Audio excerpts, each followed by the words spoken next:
10 नवंबर 2025 को एक्स पर सीए नितिन कौशिक नाम के हैंडल पर एक पोस्ट काफी वायरल हुई थी। पोस्ट में बताया गया कि नितिन के एक दोस्त ने शादी के लिए 20 लाख रुपए का लोन लिया था। लोन के पैसों से उन्होंने designer outfits, drone shot wedding shoot, cinematic setup और फेक लग्जरी का दिखावा करने के लिए परफेक्ट सेलिब्रेशन भी ऑर्गेनाइज किया। लेकिन हैरानी की बात यह है कि शादी के 3 साल बाद आज भी वो कपल ईएमआईज में डूबा हुआ है। शादी का एक्साइटमेंट तो कब का खत्म हो गया, पर लोन अभी भी चल रहा है। आजकल लोग परफेक्ट शादी के चक्कर में फ्यूचर को कॉम्प्रोमाइज कर देते हैं। नंबर्स की बात करें तो हर साल इंडिया में लगभग 1 करोड़ शादियां होती है।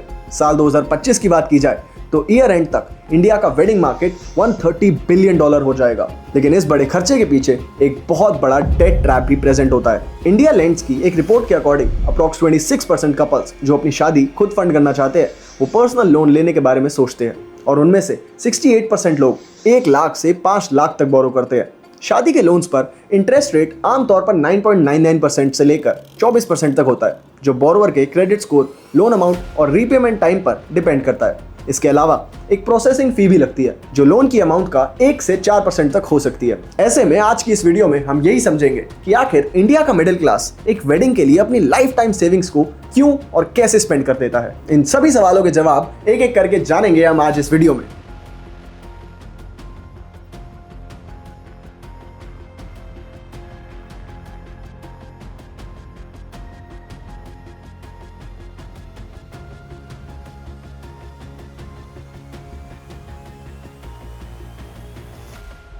द लोग क्या कहेंगे फैक्टर। सबसे बड़ा रोग क्या कहेंगे लोग। आज सोसाइटी के इसी प्रेशर की वजह से इंडियन मिडिल क्लास शादी के लिए लोन लेने पर मजबूर हो जाता है। इंडिया एक कलेक्टिविस्ट सोसाइटी है जहां शादी सिर्फ 2 लोगों की बात नहीं होती, ये एक पब्लिक इवेंट होता है जहां पूरी फैमिली अपनी रेपुटेशन और स्टेटस दिखाती है। और इस प्रेशर का सबसे बड़ा लोड होता है ब्राइड का परिवार। अगर कोई मिडिल क्लास फैमिली बोले कि वो सिंपल वेडिंग करेगी तो रिलेटिव्स और नेबर्स उन्हें इनडायरेक्टली शर्मिंदा करते हैं। भाई सिंपल शादी क्यों, महंगी वाली करो। अरे छोटी शादी करोगे तो गेस्ट क्या सोचेंगे। बच्चे तो जिंदगी में एक ही बार शादी करते हैं। मिडिल क्लास फैमिलीज के लिए ये सब अवॉइड करना बहुत मुश्किल हो जाता है। उनकी इनकम इतनी हाई नहीं होती कि वो बिना सोचे लाखों खर्च कर दे। अगर किसी फैमिली की ईयरली इनकम 25 लाख हो तो रियलिस्टिकली वो 5 से 7 लाख ही सेव कर सकती है। पर जब वो देखते हैं कि उनके कजन या नेबर ने 25 से 50 लाख स्पेंड किया तो उन्हें लगता है उन्हें भी मैच करना पड़ेगा, और फिर वो लोन ले लेते हैं जो अगले 5 से 7 साल तक उनकी लाइफ का फाइनेंशियल बर्डन बन जाता है। The wedding vendor trap. Wedding industry का बिजनेस सिर्फ डेकोरेशन और केटरिंग से नहीं चलता बल्कि साइकोलॉजी से चलता है। वेंडर्स बहुत स्मार्ट मार्केटिंग करते हैं जिससे लोग सोच समझ के नहीं इमोशंस में आके खर्च कर देते हैं। सबसे पहले वेंडर्स एक लाइन बार बार रिपीट करते हैं, शादी जिंदगी में सिर्फ एक ही बार होती है।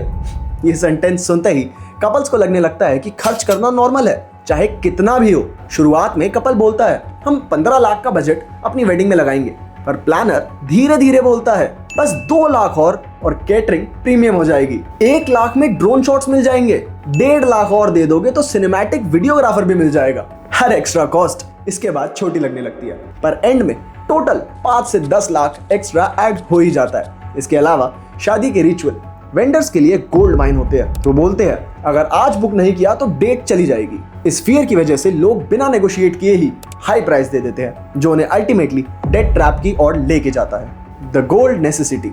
इंडियन वेडिंग्स में गोल्ड का अलग ही इंपॉर्टेंस होता है। ये स्टेटस सिंबल भी है, रिलीजियस रिक्वायरमेंट भी, डाउरी का पार्ट भी और एक इन्वेस्टमेंट का इल्यूजन भी। वेडिंग का बजट लगभग 50 से 55% सिर्फ ब्राइडल गोल्ड ज्वेलरी पर खर्च हो जाता है। 2024 से 2025 में गोल्ड डिमांड और भी बढ़ गई। मिडिल क्लास ब्राइड अकेली ही 1.5 से 3 लाख का गोल्ड पहन लेती है। ग्रूम के लिए 50,000 से 1.5 लाख तक चेन और एक्सेसरीज पर लग जाते हैं, और जब रिलेटिव्स, कजन सबको इंक्लूड करते हो तो बिल आसानी से 5 से 8 लाख से ऊपर निकल जाता है। सबसे डेंजरस ट्रिक ये है कि गोल्ड को एक्सपेंस नहीं इन्वेस्टमेंट बोला जाता है। फैमिली सोचती है पैसे वेस्ट नहीं हो रहे, गोल्ड का वैल्यू होता है, पर सच सामने तब आता है जब लाइफ में कभी इमरजेंसी आ जाए, मेडिकल बिल्स, जॉब लॉस या फाइनेंशियल क्राइसिस हो, तब लोग ये गोल्ड बेचने जाते हैं और उनको रियलाइज होता है कि मेकिंग चार्जेस और रीसेल डिडक्शन की वजह से 20 से 30% लॉस फिक्स है। Social media influence. आजकल शादी एक सेलिब्रेशन से ज्यादा इंस्टाग्राम परफॉर्मेंस बन चुकी है। Pre wedding shoots, cinematic videos, drone photography जो पहले लग्जरी था अब बेसिक मान लिया गया है। हर चीज 1 से 5 लाख ऐड कर देती है। इंस्टाग्राम स्क्रॉल करते वक्त जब कपल्स दूसरी शादियां देखते हैं तो वो कंपेयर करने लगते हैं। अगर किसी और कपल ने डिजाइनर लहंगा, डेस्टिनेशन वेन्यू और ड्रोन शॉट्स लिए हो तो सिंपल शादी सडनली चीप लगने लगती है। फोमो उनको ज्यादा स्पेंड करने पर मजबूर करता है। आजकल शादी लाइक्स के लिए डिजाइन होती है, डेकोर ऐसा चूज होता है जो फोटो में ब्यूटीफुल लगे, जिस चक्कर में गेस्ट की कंफर्ट सेकेंडरी हो जाती है। फ्लावर्स भी इसीलिए चूज होते हैं कि इंस्टाग्राम रेडी लग सके, पर इसका बिल EMI बन के 5 से 7 साल तक आपको फॉलो करता है। एक्सपर्ट्स बोलते हैं कि स्पेशली मिलेनियल्स और जेनजी ज्यादा वल्नरेबल है। उन्हें ड्रीम वेडिंग का ऑनलाइन वैलिडेशन लोन लेने तक पर मजबूर कर देता है। Easy availability of loans via banks and fintechs। देखिए, शादी के नाम पर सिर्फ ज्वेलर्स, डेकोरेटर्स या वेन्यूज ही पैसा नहीं कमा रहे, बल्कि बैंक्स और फिनटेक कंपनीज भी उस ट्रेंड में ह्यूज प्रॉफिट बना रहे हैं। आजकल पर्सनल लोन्स को फैंसी नाम दे दिया गया है, वेडिंग लोन, जबकि ये बस एक नॉर्मल लोन ही होता है। बस इमोशंस और मार्केटिंग के साथ नए तरीके से पैकेज किया जाता है। इस तरह के लोन्स के इंटरेस्ट रेट्स 10 से 24% तक जा सकते हैं। बैंक्स को पता है कि शादी के टाइम लोग इमोशनली वल्नरेबल होते हैं और अर्जेंट डिसीजंस लेते हैं, तो वो सर्जेंसी का बेनिफिट उठाते हैं। लोन अप्रूवल्स 24 से 48 घंटे में ही मिल जाते हैं। EMI को इस तरह से प्रेजेंट किया जाता है जैसे सिर्फ 23,500 रुपए पर मंथ, जबकि actual total repayment 10 lakh loan पर 15 से 17 लाख तक पहुंच सकती है। लेकिन एक लेट पेमेंट और सडनली लेट फीस और पेनल्टीज इंटरेस्ट को 30 to 40% एनुअल रेट तक ले जाते हैं। मतलब अगर एक पेमेंट मिस हो गई तो लोन ट्रैप ऑफिशियली शुरू। अगर आप या आपके कोई नोन भी ऐसे इश्यूज फेस कर रहे हैं तो आज ही एक्सपर्ट पैनल को कॉन्टैक्ट करें। अगर कपल EMI डिफॉल्ट करता है तो सिबिल स्कोर भी गिर जाता है। फ्यूचर में home loan, car loan, even credit card लेना मुश्किल हो जाता है। The emergency fund disaster. India में फाइनेंशियल स्टेबिलिटी एक बड़ी प्रॉब्लम है, क्योंकि यहाँ 75% लोगों के पास इमरजेंसी फंड ही नहीं होता। और जब ये वीकनेस शादी के लोन्स के साथ कंबाइन होती है तो सिचुएशन और भी डेंजरस बन जाती है। एक मिडिल क्लास फैमिली का एग्जांपल ले लो। उन्होंने 10 साल में 15 लाख रुपए शादी के लिए सेव किए, लेकिन शादी के टाइम पूरा पैसा खर्च हो गया और एक्स्ट्रा 10 लाख का लोन लेना पड़ा। उस 10 लाख के लोन ने और 20,000 प्लस की EMI ने उनका मंथली बजट ऐड कर दिया। कुछ महीने बाद घर में किसी को हार्ट प्रॉब्लम होती है और हॉस्पिटल बिल 2 से 3 लाख का आ जाता है। इमरजेंसी फंड तो शादी में 0 हो चुका था, तो फिर एक और पर्सनल लोन लेना पड़ता है, जिसकी वजह से फैमिली के ऊपर 20 से 25 लाख का टोटल डेट आ जाता है। रुपी डुपी एनालिसिस का डाटा बताता है कि लगभग 47.8% पर्सनल लोन्स शादी और लाइफस्टाइल के लिए दिए जाते हैं, जबकि सिर्फ 20.3% इमरजेंसीज के लिए। ये साइकिल धीरे धीरे फाइनेंशियली स्टेबल जिंदगी को डेट और स्ट्रेस में बदल देता है।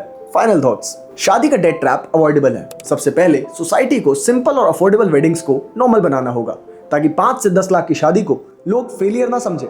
कपल्स के लिए pre marriage financial counselling common होनी चाहिए, ताकि उन्हें समझ आए कि लोन की EMI उनके फ्यूचर गोल्स को कैसे स्लो कर सकती है। और सबसे इंपॉर्टेंट, शादी is equal to show off plus demand. ऐसा कल्चर खत्म हो। अगर ये सब नहीं बदला तो हम एक ऐसी साइकिल को कंटिन्यू करते रहेंगे जहां 3 दिन की सेलिब्रेशन के लिए लोग 10 से 20 साल का फाइनेंशियल पीस सैक्रिफाइस कर देंगे। अगर आपको ये वीडियो इंटरेस्टिंग लगा तो share this with your friends and family. और अगर आप personal loans, credit card dues repayment का इशू फेस कर रहे हैं तो विजिट करिए expertpanel.org, an IIT IIM founded company जिनके एक्सपर्ट्स ने 40,000 से ज्यादा लोगों को डेट से निकालने में मदद की है। मैं आपसे मिलता हूं एक और नई वीडियो में एक और नई इंटरेस्टिंग स्टोरी के साथ। तब तक के लिए अपना ध्यान रखिए और यहां तक वीडियो देखने के लिए थैंक यू।